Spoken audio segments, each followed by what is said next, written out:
ভাই তুই আমার বাগানে ঢুকলি কিনা আমার পারমিশন নিছিস, আমাকে বলছিস, এই কথা কিন্তু বল। তো বন্ধুরা, আমাদের এদিকে চা বাগানে আসলে প্রচুর পরিমাণে গালাগালি করে। তো যাই হোক বন্ধুরা, আজকে আমি আসছি ঘাসের জন্য, ঘাস কাটার জন্য। তো আমাদের ঘাস কাটা হয়ে গেছে, এইখান থেকে আমি ঘাস কাটলাম এই বাগান থেকে। তো এই বাগানে আসার পরে এখানে ঘাস কাটলাম। তো এখানে কেউ কিছু বললো না, একদম ফাইনালি এখানে ঘাস কাটা হয়ে গেছে। আর আমার পিছনে যে বাগানটা দেখতেছেন, এই চা বাগানের মধ্যে যদি ঘাস কাটি তো আইলে কিন্তু মালিক চিল্লা হাল্লা করবে, কারণ এই চা বাগানটা অন্যজনের। আর এদিকে এই বাগানটা যে আছে এটা কিন্তু বড় একটা কোম্পানির, এই কোম্পানির বলে এরা কিছু বলবে না, কারণ কোম্পানির মালিক তো এখানে আর আসবে না যে ভাই তুই আমার বাগানে চা বাগানে তুই ঢুকছিস কেন আর কেন ঘাস কাটতেছিস।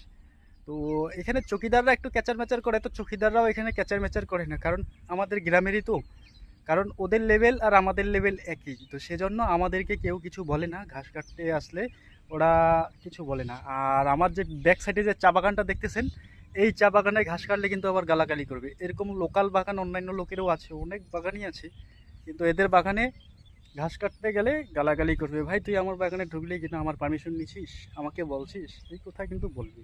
তো যাই হোক বন্ধুরা, আমার ঘাস কাটা হয়ে গেছে অলরেডি কমপ্লিট। এই যে এখানে থেকে ঘাস কাটলাম, আর এই যে আমি গাড়ির এখান থেকে রেখে দিছি। এই যে দেখতেছেন আমার এক ব্যাগ ঘাস কাটছি। তো এক ব্যাগ ঘাস কাটলাম এই কারণে আমার ছাগলের জন্য। তো আমার ঘাস কাটা হয়ে গেছে। তো টাটা বাই বাই, দেখা হচ্ছে আবারও নেক্সট ব্লকের মধ্যে।